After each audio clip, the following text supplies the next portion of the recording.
I wanna go outside in the rain. It may sound crazy, but I wanna go outside. That was terrible, but you know I tried, y'all. Y'all, Atlanta is blowing the frig out of me with this rain. Oh my God, first they tried to kill me with the pollen. Now they trying to drown me with the damn flood watch. Oh my God, what is wrong with the Atlanta? At any rate, love bugs, if you have not already done so, please remember to like, share to Facebook, because it is so important to our success here on the YouTube. And if you are not already a part of our book club, please remember to hit the Patreon link below and or the join button here on the YouTube, and for a small monthly fee of $5, you babies, yes you, can be privy to all the shenanigans before the YouTube gets it, if the YouTube gets it. Now, let's talk about Married to Wilson's DreamGirl, My Life is a Supreme. I think this is 21. Y'all, we probably got like 2 to 3 more to do. I'm going to try to take a break, and then we're going to go into the coldest winter ever. Life After Death, Part 2. Okay. And for you rude mother hunchies that's like, hurry up, I'm bored. Fuck you. Okay, who the heck is you to come around here and talk to me all crazy like, you know, I'm supposed to just cater to you individually? Is you crazy? I'm not talking. Y'all don't matter. Some of you people kill me with that mess. I'm like, y'all ain't even paying members, and y'all come around here like y'all paying bills or something. You better sit y'all asses down and wait. Okay, now, so anyway, where we left off, right? We have Mary Wilson, you know, being chastised by Berta Gordy, because he feels like she is too attainable, okay, or too reachable, okay? And this is coming off of the fact that all 3 of the girls have fondness for their fans, okay, especially the children, right? One day, Berta Gordy went up to Mary Wilson and said, I think you're too available, okay? But he wasn't just meaning to the fans. He was meaning to the boyfriends, because he felt like Mary Wilson had too many boyfriends. Well, Berta Gordy, I feel like you got too many girlfriends, okay? But, you know, I digress. So then she, in her mind, because, you know, she wouldn't say that to this ninja face. In her mind, she said, well, how dare he, you know? And he said that he thought that she should be more like Diane, unreachable, which was bullshit, because for real, Diane had just as much love for the fans as Flo and Mary, but Diane wasn't attainable in regards to the men. Diane didn't have time to maneuver around a whole bunch of men like how Mary was. We'll talk about Flo in a minute, but Diane didn't have time. She was working on being number one, okay? And being number one did not consist of the steps to becoming number one did not include hunching random men, okay? Because she was already hunching number one, Berta Gordy. She don't need to hunch nobody else. She got morals and principles. I love a woman like that.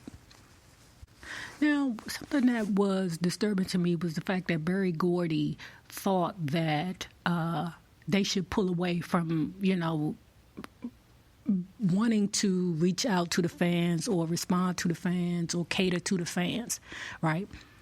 But Mary said that didn't stop none of them, okay? She said, and I'm bringing up this little instance because I think that it was very sweet, but one day they was doing the Ed Sullivan show.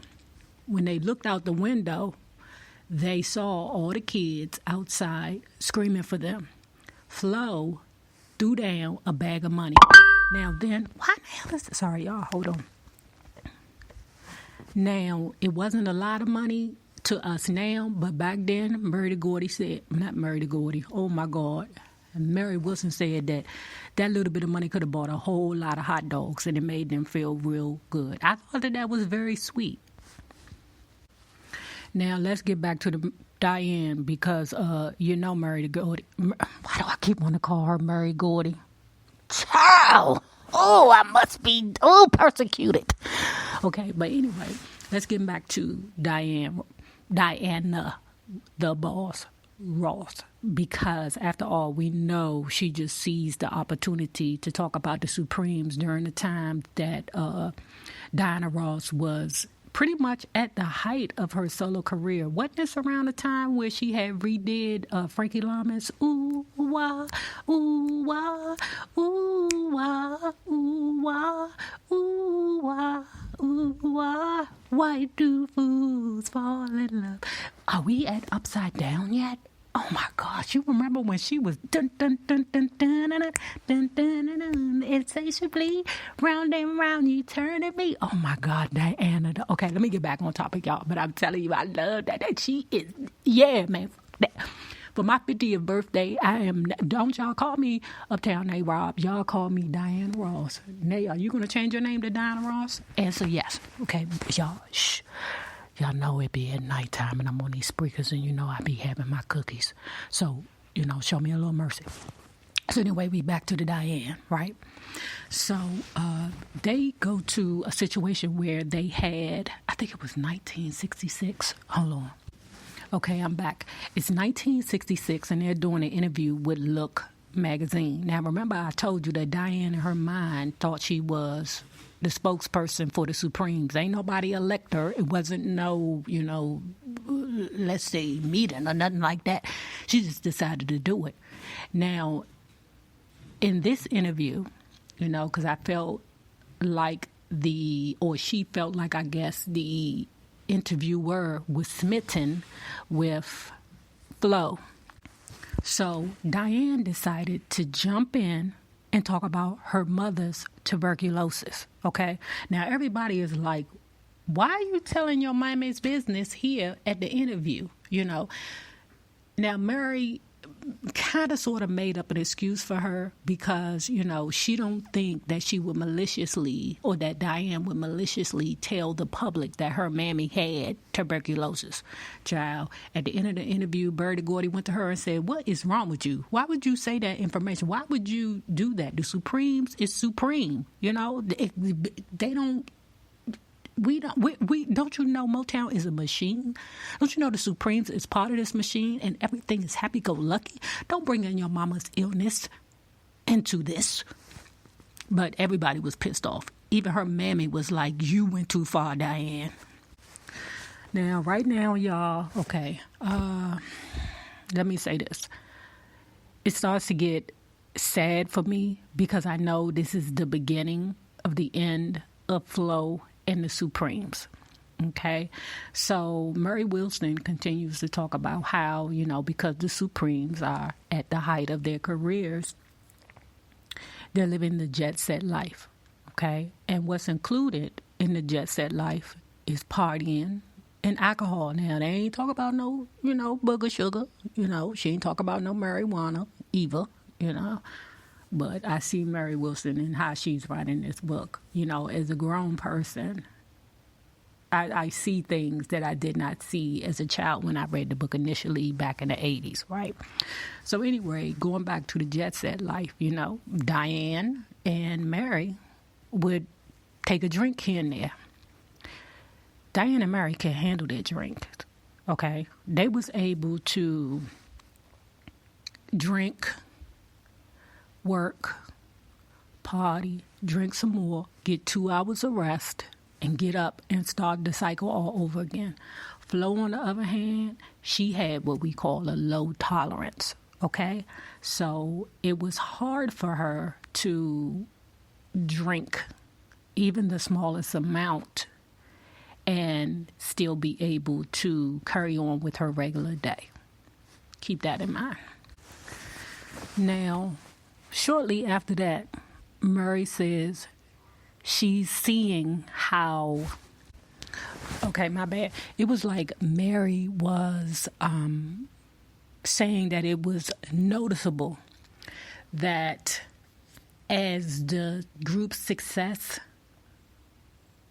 grew, they were pushing Diane more to the front and trying to make Mary and Flo disappear into the background. Okay, that sounds like the same thing that dude, what's his name, Geffen? Is it Dick Geffen? Whoever he is. The same thing that the Shalimar people said, that basically they was just trying to push Howard Hewitt to the front. And Jeffrey Daniels and Jody Watley, you ain't really got no purpose anyway, so I don't care what you do for the rest of the day. According to Mary, she said that Barry nor Diane gave two frigs about the fact that the girls were being lied to and betrayed. Hurtful. Okay, so moving forward to an event or a gig that they had for the troops in Vietnam.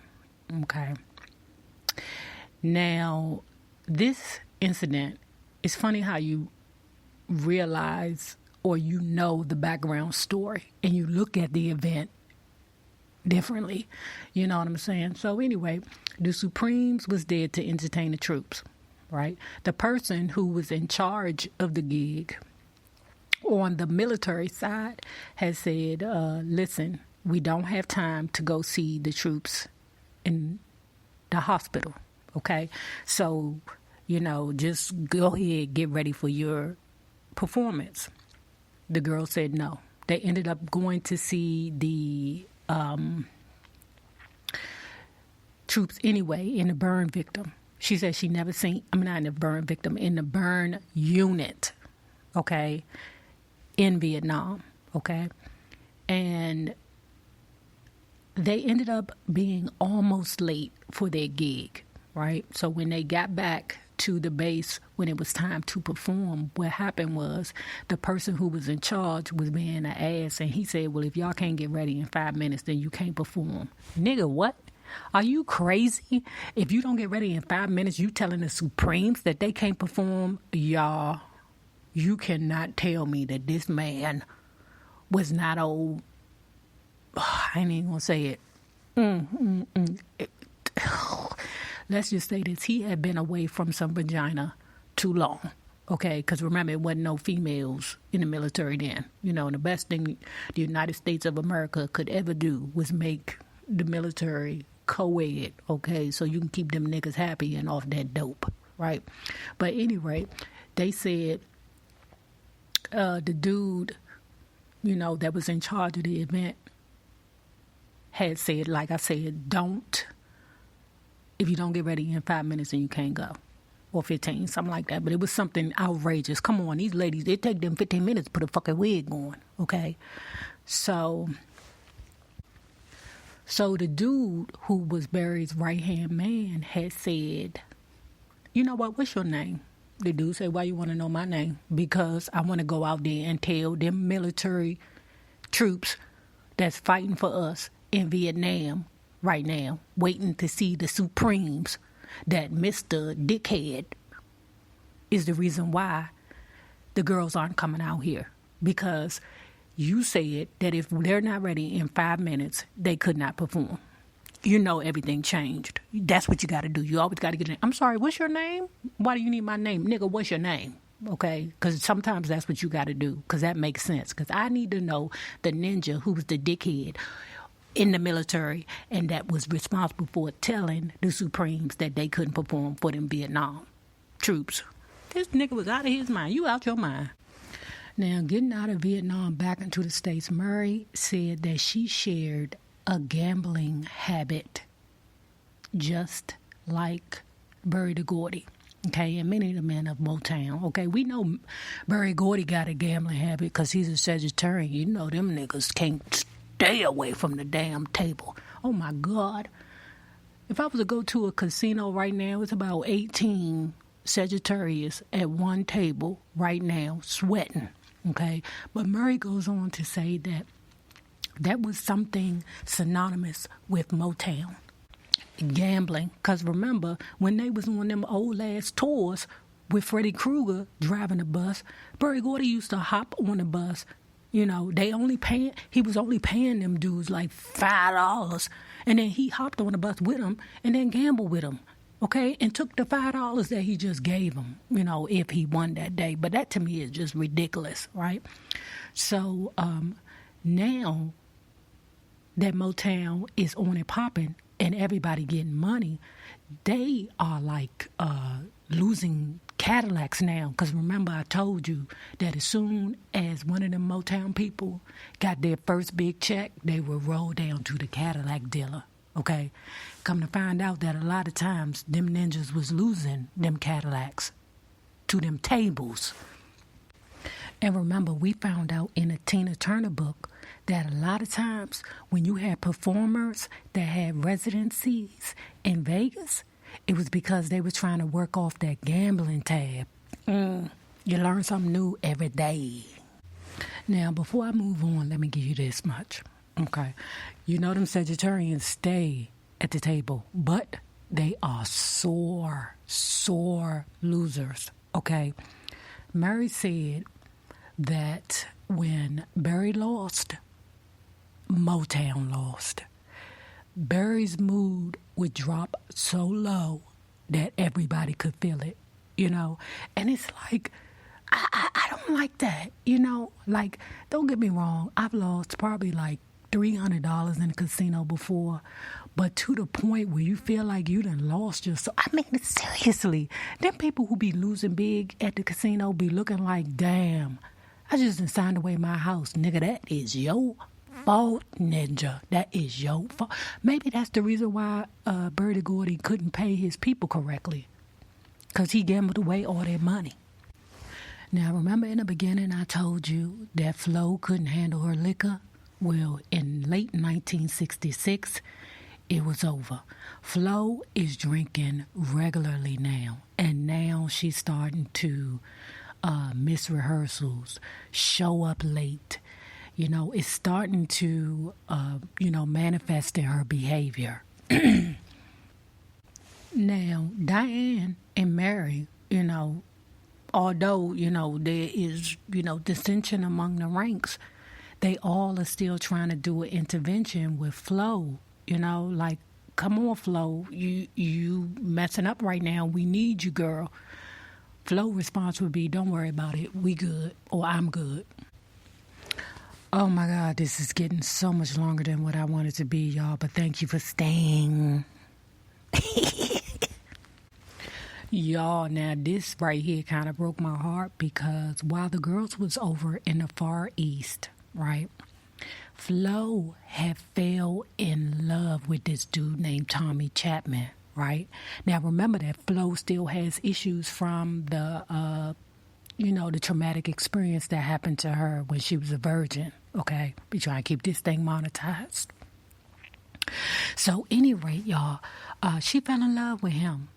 And Motown and Barry scrutinized her and made her feel crazy for falling in love with Barry Gordy's chauffeur.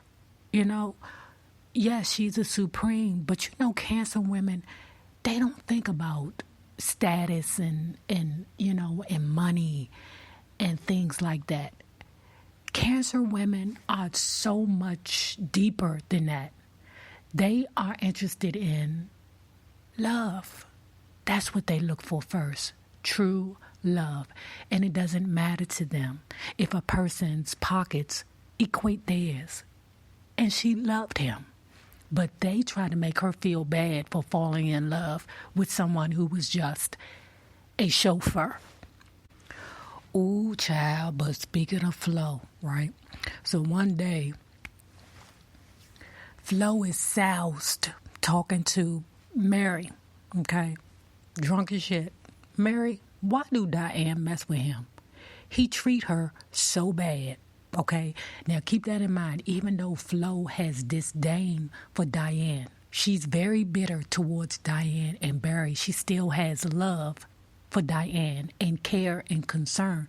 Because remember, okay, Barry the Gordy got girlfriends all over the place. Right?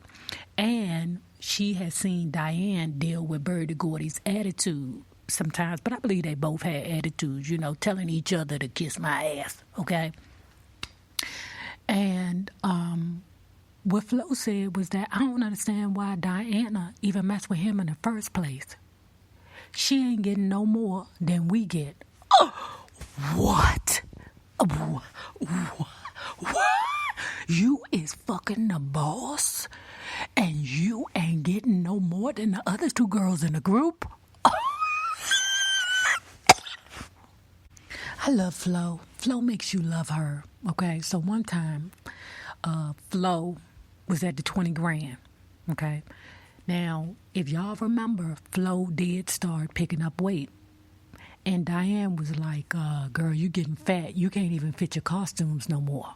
Okay, now this is previous, but she back at the 20 grand, she ran into Barry. Barry, Sagittarian ass, because them Sagittarius think they can say anything to you and they just be like, oh, my bad, you know who I am, blah, blah, blah. And you be like, that does not excuse the fact that you are rude. But she ran into Barry, and Barry told her, yeah, I think Diane is right. You probably need to lose some weight. Flo threw a drink in his face. Why is that always the go-to? I mean, they be throwing drinks on people and in their face and everything. I would never throw a drink on a person. Why would you throw a drink? I mean, I know it's disrespectful, but y'all tell me what would be in place for throwing a drink on somebody. You don't want to spit on them. I mean, you can if that is the type of, person you are, a spitter. But, what would I do? It's because I would never throw a drink on somebody's face. Probably I would probably get nose to nose with a person and say something real low, because you don't want to threaten nobody in front of nobody. You got to get real close to them and say something like, bitch, I'll kill you, real close to them so that nobody else can hear. Okay. But she threw a drink in his face. So they ain't do nothing but make Barry feel, even more pissed off with the girl. The bitch gotta go. That's what Barry was saying as soon as she walked away from him. At this point, Flo is saying to Mary, I can't do these interviews no more. I can't do this no more. Fuck Diane. Fuck Barry Gordy. Just fuck everything. Okay? Now, this is where Mary admits that she should have seen that Flo was done with everything. Not just the Supremes, but everything. Now, right now, they're in interviews, okay? And interviewers are asking, is it true that the group's name is going to be changed to Diana Ross and the Supremes? Okay? Again, everybody's silent. That's not true. Even Diane is like, that's not true. But eventually it turned into Diana Ross and the Supremes. Flo is threatening to quit the group every day now. She can't take it. And Mary Wilson cannot stop her. There's nothing that Mary Wilson can say to comfort Flo. Flo is done. Now, if you have not already done so, please remember to like, share the Facebook, and subscribe, because it is so important to our success here on the YouTube. And remember this, the same people that you meet on the way up will always be the same people that you meet on the way down. My naysayers, my patron loves. Y'all be safe and get that friggin' vaccine. Deuce.